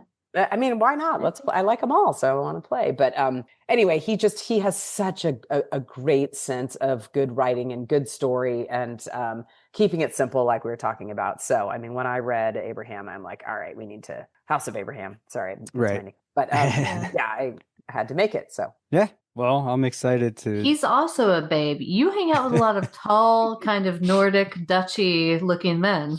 Well, I don't know. I must have something special. you can't believe it's not butter. Yeah, that. Anyone that's younger than like 35 is like, what the fuck? Who's this Fabio guy and why do they keep talking about butter? I know. Well, you guys, what's fascinating is when I asked him to do the cameo, I was talking to my producing partner. She's like, why don't you get an influencer to do that? Like that, has more followers and all this. And I started asking people, and I shit you not, I was asking 20 somethings. I'm like, can I ask you a question? I'm not going to give you anything. Who's Fabio? They're like, oh yeah, that guy. Everybody knows who Fabio is. Yeah. All ages. So well, he has, I guess he has done a lot of like cameo work in films. Mm-hmm. Where he's either playing just him his name. Yeah. Like if someone's heard Fabio, they know something about him. Right. Good. What's there's not a lot of Fabios out there, but one of my best friends, his name's Fabio. Not that Fabio, different Fabio. So anyway. One of the chefs from one of my favorite restaurants' name is Fabio. Yeah, but it's a great name. But I still think that like resonates with people. Like they know they've heard it. Like their moms talked about it or whatever. It's a name that you remember. Oh, for sure. It's like there's it's the one word that names, are not common, but Fabio. He's the Elvis of male models and Yeah. romance novel guys. Like it's the one name, Prince. Elvis. It's that whole thing. Madonna. Madonna. Yep, all of it. Cher. We can go on. We can go on and on. Yeah. Sure. Well, cool. I appreciate you coming on to do this. We definitely liked it better than you doing your own movie because honestly, like this isn't like a talk show podcast. We like to talk about. We're three friends in punk rock bands that like to talk about movies. It's like an online book club, whereas there's a lot of like influencer podcasts where they just talk about random shit or they get someone on from a movie. And it's like, well, tell me about yourself and blah, blah, blah. And not, I mean, I personally don't really care a lot about like people and what their stuff. Tell me, where'd you grow up? What age did you do this? And, not in like a bad way, but like, I'd rather hear your thoughts on a specific subject. Yeah. So well, I love to talk about movies. So yeah, thanks that's awesome. for having me Well, here. yeah. This was a fun one. Yeah. And you picked Sinners, one of my least favorite movies of the year. Thanks for that. I really enjoyed it. So thank you for picking Sinners because I wanted to talk about it. And hopefully I'll redeem myself with House of Abraham. I mean, you will on my end. I don't know. I can't speak for Oubliette and Mike Terry.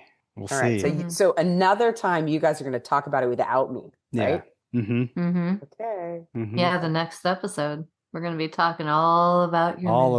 All about your movie. The whole time. Wow. Yeah, literally. I welcome it, and please be honest and say all the things. Every we will. comment. And that's another thing. You can expect that from us. We're a little podcast. Yeah. And we love our little circle. And we're honest though. We're objective and honest. And it's like, yeah, if something is goofy or isn't hitting, we're gonna be like, yeah, it didn't hurt, And we have no problem letting the people who made it know. Yeah. Well, I And hope if I one get of us to disagrees, we'll check the other one about it. Yeah. fight it out. Well, I hope I get to meet your third musketeer, Terry. It's Terry? Oh yeah. Well, Mike, but Mike Terry. Got it. We call him Gucci T. Okay. He calls himself Gucci T. I don't know. Or why. Santa. Or Santa. This guy is so sweet. He actually dyes his beard white and bleaches his hair to be Santa during Christmas because he always hated Christmas. So he decided that maybe if he did that, he'd enjoy it. And then it caught on and he does it just to make. Oh my Super gosh, sweet I really dude. like him. And Now he's I just hope happy. he likes my movie so I can really like him. I think he will. Is the he's the super empath of the group. I'm hear the wild card where I'm super empathetic but also like fuck everything, and then he is just what he is. I'm the typical nihilist. I'm like, this is all a simulation, nothing matters. We're just going through this thing. But the three of you are a good trio. I mean, I haven't listened to all your podcasts because there's a lot, but I definitely have listened to a few, and it's entertaining. I love hearing all of your opinions. So we appreciate that. Oh, and thanks. you just got yourself another candy corn on that movie. There you go. So that's how so candy corns are for sale. Is that what you're saying? Oh, we can be bought. We can be bought. Okay. Which again, we're honest about that. We make no I love food. qualms about that. I We're like, hey, if you guys want to influence us in any way with things, bribery, vacations. We were full on, like maybe 10,000 United points. I'm cool with that. I'm That's a not poor that much. indie filmmaker, right? Totally. Yep. See, play on it. Yeah. But do you want to be that forever, or do you want this giant podcast to give you 5 candy corns with our millions of listeners? We're a consummate capitalists, so what I mean, hey, if you whatever, there's got it. Everyone's got a price right here. Yeah. Cool. Well, thank you. And thank you guys for tuning in. And the next episode will be House of Abraham. So make sure you stick around and check it out, and we'll get the candy corn score going on for that one. And y'all go listen to some Delta Blues. Definitely. I can give you some real Delta Blues. Ask me. I got a long list. That wasn't even my whole list. That was like a quarter of it. I'm like, man, there's so many more people. He'll post his list for y'all. I was gonna say, post it. Yeah, I will. There's some good ones, but do it and learn the words, sing along, stomp on the floor, and Absolutely. have fun. And do some stomping. Cool. And don't eat too many potatoes and become a vampire. Eat the garlic cloves. I hear you looking for candy. All right, guys. Give me some sugar, baby. Like We'll see you later. Want some candy? Thank you, Lisa, for coming on.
looks that big old storm right square in the eye and he says, "Get away from her, you bitch!"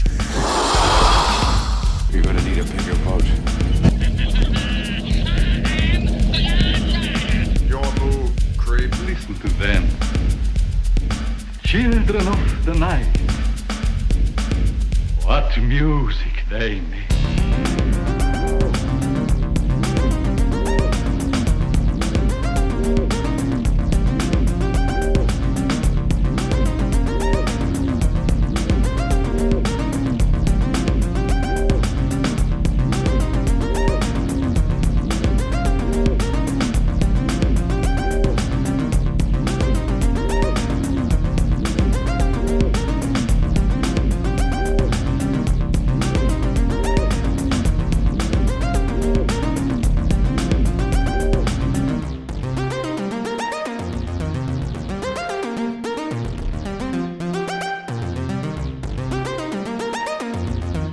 Fancy candy?